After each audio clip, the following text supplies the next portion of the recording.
Hello everyone, welcome to this English grammar session. आज हम English grammar का एक बहुत इंपॉर्टेंट फाउंडेशन टॉपिक सीखने जा रहे हैं जिसका नाम है सेंटेंस। इंग्लिश ग्रामर में चाहे हम कितने भी रूल्स सीख लें, अगर सेंटेंस क्लियर नहीं है तो राइटिंग और स्पीकिंग दोनों वीक रह जाती हैं। इसीलिए कंप्लीट वीडियो ज़रूर देखिए क्योंकि हर स्लाइड एक दूसरे से कनेक्टेड है और पूरी वीडियो देखने से ही कॉन्सेप्ट प्रॉपरली क्लियर होगा। अब सबसे बेसिक क्वेश्चन समझते हैं, सेंटेंस आखिर होता क्या है। सेंटेंस वर्ड्स का रैंडम ग्रुप नहीं होता। सेंटेंस तब बनता है जब वर्ड्स मिलकर एक कंप्लीट थॉट एक्सप्रेस करें। सेंटेंस ऐसा होना चाहिए जो अपने आप में पूरी बात कहे और सुनने वाले को कंफ्यूजन ना हो। शी इज़ हैप्पी, यह सेंटेंस कंप्लीट मीनिंग देता है। Birds fly in the sky, ये भी क्लियर और कंप्लीट आइडिया देता है। लेकिन she is birds fly in lines को सुनकर मन में सवाल आता है और यही बताता है कि सेंटेंस इनकम्प्लीट है। याद रखने का रूल सिंपल है, सेंटेंस हमेशा कंप्लीट, मीनिंगफुल और इंडिपेंडेंट होना चाहिए। अब मान लेते हैं सेंटेंस बन गया, लेकिन हर सेंटेंस करेक्ट नहीं होता। एक गुड सेंटेंस में 5 इंपॉर्टेंट फीचर्स होते हैं। पहला, कंप्लीट मीनिंग, सेंटेंस अधूरा नहीं होना चाहिए। दूसरा, सब्जेक्ट और प्रेडिकेट, किसके बारे में बात हो रही है और उसके बारे में क्या कहा जा रहा है। तीसरा, correct tense, action past, present या फ्यूचर में क्लियरली शो होना चाहिए। चौथा, पंक्चुएशन, सेंटेंस कैपिटल लेटर से स्टार्ट और सही मार्क से एंड होना चाहिए। पांचवा, करेक्ट वर्ड ऑर्डर, इंग्लिश में सब्जेक्ट, वर्ब और ऑब्जेक्ट एक फिक्स्ड ऑर्डर में होते हैं। अगर ये पांचों फीचर्स फॉलो हो रहे हैं तो सेंटेंस करेक्ट माना जाता है। अब सेंटेंस के अंदर के पार्ट समझते हैं। हर सेंटेंस 2 मेन पार्ट से बना होता है। पहला पार्ट है सब्जेक्ट। सब्जेक्ट वह पर्सन या थिंग है जिसके बारे में सेंटेंस होता है। सब्जेक्ट पहचानने के लिए पूछिए हु या what. Riya, the dog, my teacher on children, ये सभी सब्जेक्ट्स हैं। दूसरा पार्ट है predicate.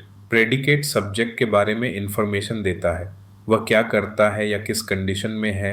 Riya sings, children play in the park, यहाँ रिया और चिल्ड्रन सब्जेक्ट हैं और बाकी सेंटेंस प्रेडिकेट है। सिंपल ट्रिक याद रखें, वर्ब से पहले हु या व्हाट पूछो, सब्जेक्ट मिल जाएगा। अब एक कॉमन कंफ्यूजन क्लियर करते हैं, फ्रेज और सेंटेंस। फ्रेज भी वर्ड्स का ग्रुप होता है, लेकिन फ्रेज कंप्लीट मीनिंग नहीं देता। इन the room, after school, very quickly, in lines को पढ़कर मन में सवाल आता है, कौन, क्या, कैसे। इसलिए फ्रेज अकेले सेंटेंस नहीं होता। अब सेंटेंस देखिए, she is in the room, we play cricket after school. ये सेंटेंसेस कंप्लीट थॉट देते हैं और अपने आप में मीनिंगफुल होते हैं। यही मेन डिफरेंस है। फ्रेज सेंटेंस का पार्ट होता है, सेंटेंस कंप्लीट आइडिया होता है। याद रखने की लाइन है, phrase is a piece, sentence is a complete picture. अब हम एक नया लेकिन बहुत इंपॉर्टेंट कॉन्सेप्ट समझते हैं जिसे कहते हैं क्लॉज।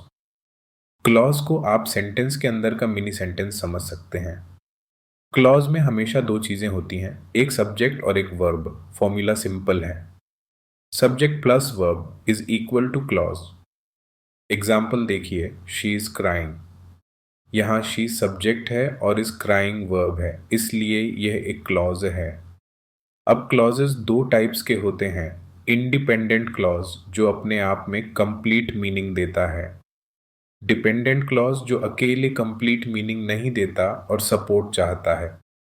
याद रखने के लिए एनालॉजी याद रखें, इंडिपेंडेंट क्लॉज स्ट्रॉन्ग ब्लॉक है, डिपेंडेंट क्लॉज वीक ब्लॉक है। सेंटेंस बनाने के लिए इन ब्लॉक्स को सही तरीके से जोड़ना पड़ता है। अब दोनों क्लॉजेस में डिफरेंस क्लियर करते हैं। इंडिपेंडेंट क्लॉज अपने आप में कंप्लीट होता है, यह अकेले सेंटेंस बन सकता है।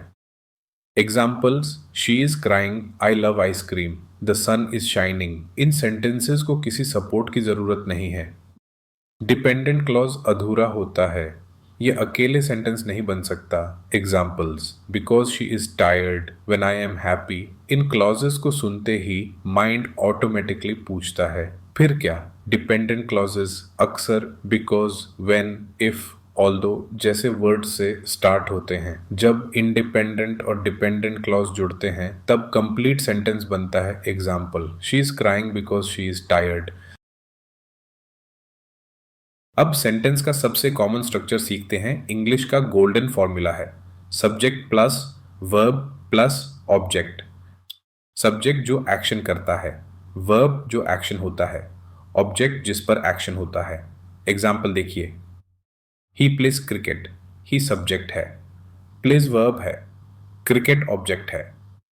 She is reading a book. Object पहचानने का सिंपल रूल है, वर्ब के बाद पूछिए व्हाट या whom। आंसर जो मिले वही ऑब्जेक्ट होता है। यह स्ट्रक्चर एग्जाम्स और राइटिंग दोनों में सबसे ज्यादा यूज होता है। अब यह समझना जरूरी है कि हर sentence S plus V plus O नहीं होता। कुछ कॉमन पैटर्न्स और भी होते हैं। S plus V birds fly, she laughed. यहां ऑब्जेक्ट नहीं है लेकिन सेंटेंस कंप्लीट है। S plus V plus C, she is happy. यह कॉम्प्लीमेंट सब्जेक्ट के बारे में बताता है। S plus V plus IO plus DU, he gave me a pen. यहाँ मी और यस इनडायरेक्ट ऑब्जेक्ट हैं, पेन और इंग्लिश डायरेक्ट ऑब्जेक्ट हैं। S plus V plus O plus C, she made me happy. Complement object के बारे में extra information देता है। इन पैटर्न्स को पहचानना सेंटेंस अंडरस्टैंडिंग को स्ट्रांग बनाता है। अब सेंटेंसेस को उनके पर्पस के अकॉर्डिंग क्लासिफाई करते हैं। असर्टिव सेंटेंस स्टेटमेंट बताता है, ends with full stop. Interrogative sentence question पूछता है, ends with question mark. Imperative sentence order, request या एडवाइस देता है। Exclamatory sentence strong emotion show करता है, ends with exclamation mark. Optative sentence wish, prayer या ब्लेसिंग बताता है। नेगेटिव सेंटेंस डिनायल शो करता है, नॉट, नेवर जैसे वर्ड्स होते हैं। एफर्मेटिव सेंटेंस पॉजिटिव स्टेटमेंट होता है। सेंटेंस पहचानने का बेस्ट तरीका है उसका पर्पस देखना और एंडिंग पंक्चुएशन चेक करना। अब हम सेंटेंस टाइप्स को डिटेल में समझना शुरू करते हैं। सबसे पहला टाइप है असर्टिव सेंटेंस। असर्टिव सेंटेंस का काम होता है कोई फैक्ट, इंफॉर्मेशन या ओपिनियन बताना। यह सेंटेंस नॉर्मली फुल स्टॉप के साथ एंड होता है।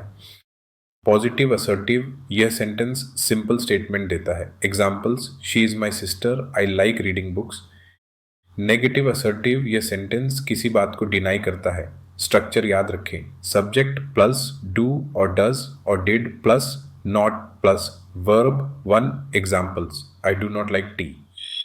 assertive sentences डेली कॉन्वर्सेशन और एग्जाम्स में सबसे ज्यादा यूज होते हैं। इंट्रोगेटिव सेंटेंस हमेशा क्वेश्चन पूछता है और क्वेश्चन मार्क के साथ एंड होता है। WH questions what, where, when, why, who, how। Examples, what is your name, where are you going। Yes or no questions do, does, did, is, are, can, will। Examples, do you know him। Important rule याद रखें, question में helping verb subject से पहले आता है। Imperative sentence का use होता है कमांड, रिक्वेस्ट या एडवाइस देने के लिए। इस सेंटेंस में सब्जेक्ट यूजुअली रिटन नहीं होता लेकिन अंडरस्टूड होता है। Negative imperative, do not waste time. Imperative sentence full stop या एक्सक्लेमेशन मार्क दोनों से एंड हो सकता है। अब कुछ रिमेनिंग सेंटेंस टाइप्स एक साथ समझते हैं। Exclamatory sentence strong emotion show करता है। Examples, wow, what a beautiful view, alas, we lost the match. Optative sentence wish, prayer या ब्लेसिंग बताता है। एफर्मेटिव सेंटेंस पॉजिटिव स्टेटमेंट होता है। Examples, I am ready, she can swim।